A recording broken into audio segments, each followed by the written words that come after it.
Hezbollah के बीच की जंग और भी ज्यादा भीषण होती जा रही है। महायुद्ध से जुड़ी एक अपडेट आप तक पहुंचा रहे हैं, लेकिन अब तस्वीरें आपको दिखाएंगे कि किस तरीके से बेरूत में आईटीएफ की तरफ से हमला किया गया है। ये देखिए, बेरूत पर आईटीएफ ने मिसाइल्स गिराई हैं। ये तस्वीरें उसकी आपको दिखा रहे हैं। लगातार इजराइल की तरफ से हमला किया जा रहा है और दक्षिण बेरूत को ही निशाना बनाया जा रहा है लगातार, क्योंकि हिजबुल्लाह के जो ठिकाने हैं, हथियार के ठिकाने, उनको ध्वस्त किया जा रहा है। इसलिए बेरूत पर आईटीएफ ने फिर से मिसाइल गिराई है।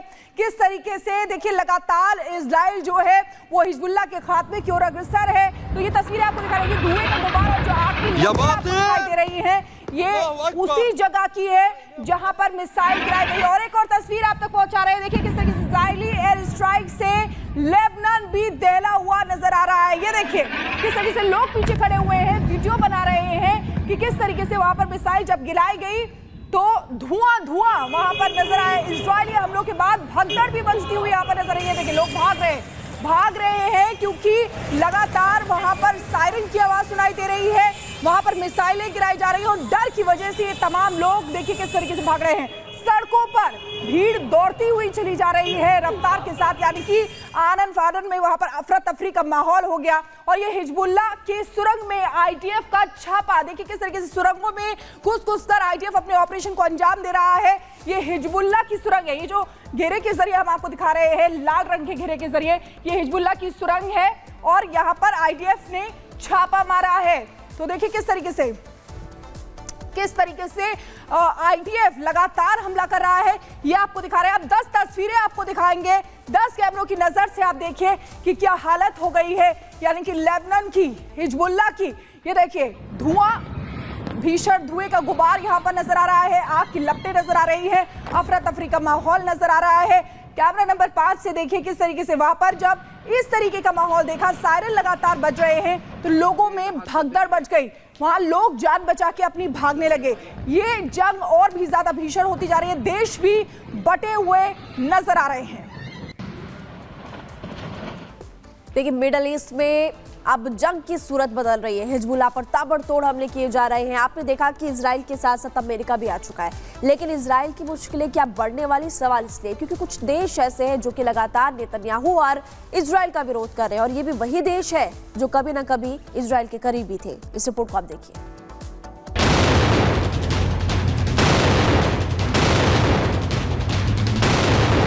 लेबनान में इजराइल का घातक प्रहार, हिजबुल्लाह को नुकसान 400 पार, हूती विद्रोहियों पर बरसे बम, महाशक्तियों ने यमन में दिखाया दम। आईडीएफ का मिशन लेबनान धमाकेदार तरीके से जारी है। खासकर दक्षिणी लेबनान के कई हिस्से ये सबूत दे रहे हैं कि इजराइल किसी भी कीमत पर हिजबुल्लाह को माफ नहीं करने वाला।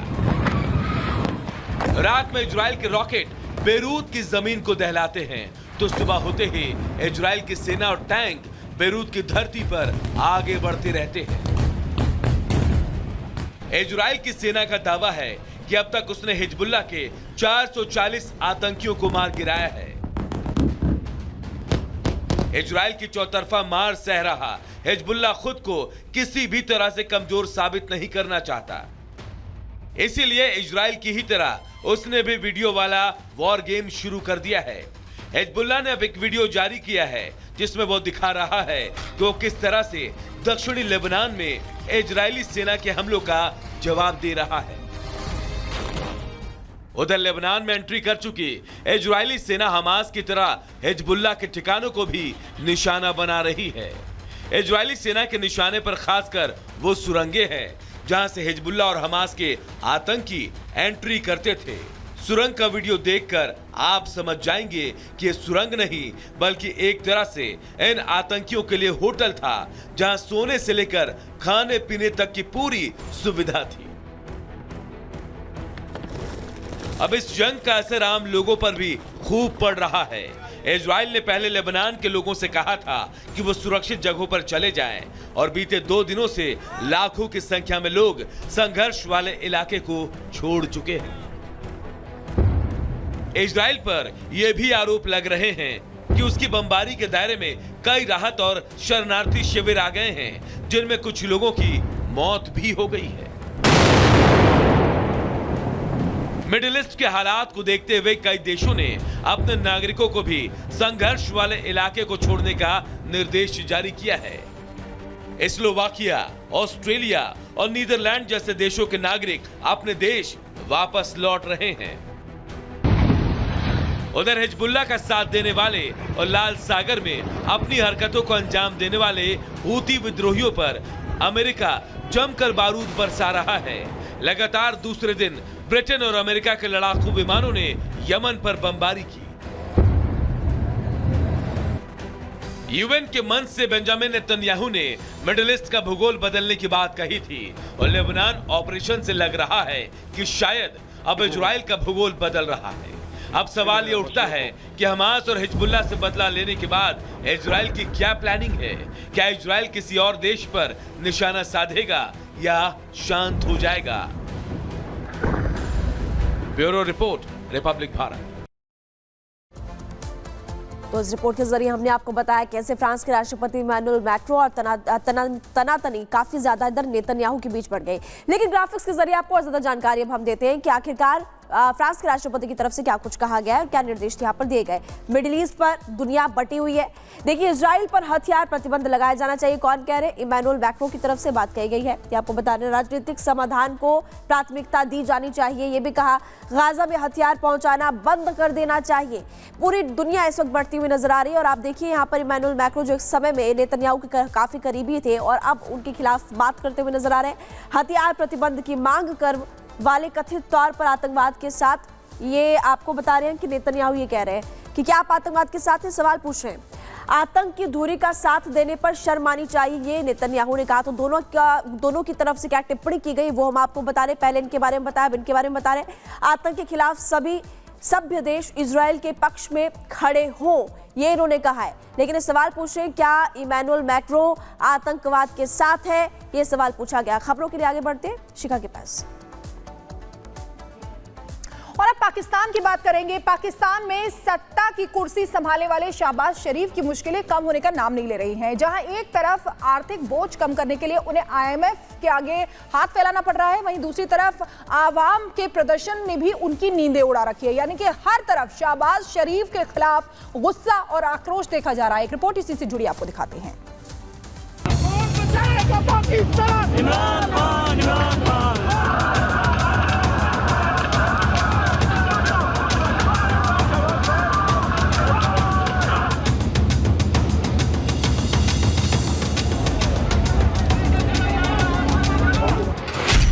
पीटीआई पहुंची इस्लामाबाद, भीड़ देख हिल गए शहबाज।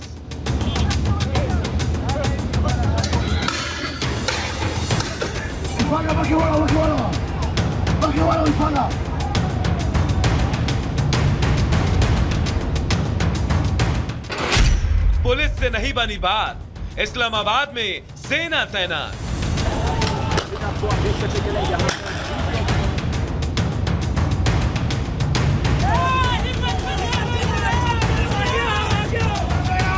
इस्लामाबाद में पीटीआई समर्थकों की बढ़ती भीड़ शहबाज सरकार के मन पर किसी पत्थर से कम नहीं।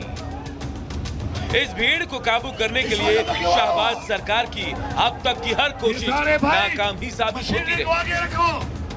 इस्लामाबाद में पुलिस ने तो पहले ही हाथ खड़े कर लिए थे। उनके आंसू गैस के गोले और पानी की बौछारें इस भीड़ को रोकने में पूरी तरह नाकाम साबित हुई। आंसू गैस के धुएं से निपटने के लिए लोगों ने गैस मास्क और कपड़े का मास्क तक पहन लिया। इसके बाद रास्तों को पूरी तरह से बंद करने के लिए कंटेनर तक लगा दिए गए। लेकिन प्रदर्शनकारियों की भारी तादाद के आगे ये कंटेनर भी बौने ही साबित हुए। जब बात नहीं बनी तो भीड़ को संभालने के लिए देर रात सेना को तैनात कर दिया गया। बावजूद इसके भीड़ आगे ही बढ़ती जा रही है।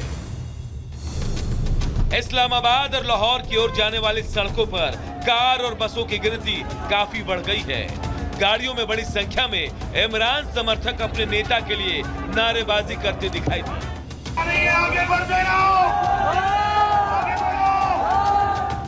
इमरान खान की पार्टी के समर्थक जेल से उनकी रिहाई को लेकर ये प्रदर्शन कर रहे हैं। साथ ही प्रदर्शनकारियों की मांग है कि न्यायपालिका पूरी तरह स्वतंत्र होकर काम करे। प्रदर्शन को देखते हुए पुलिस ने कड़ी सुरक्षा व्यवस्था की है।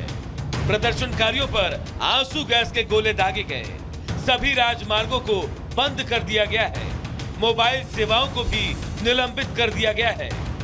पीटीआई समर्थकों ने आरोप लगाया है कि कुछ नेताओं को गिरफ्तार किया गया है। गिरफ्तार किए गए नेताओं में खैबर पख्तूनख्वा के मुख्यमंत्री अली अमीन गंदापुर भी शामिल है।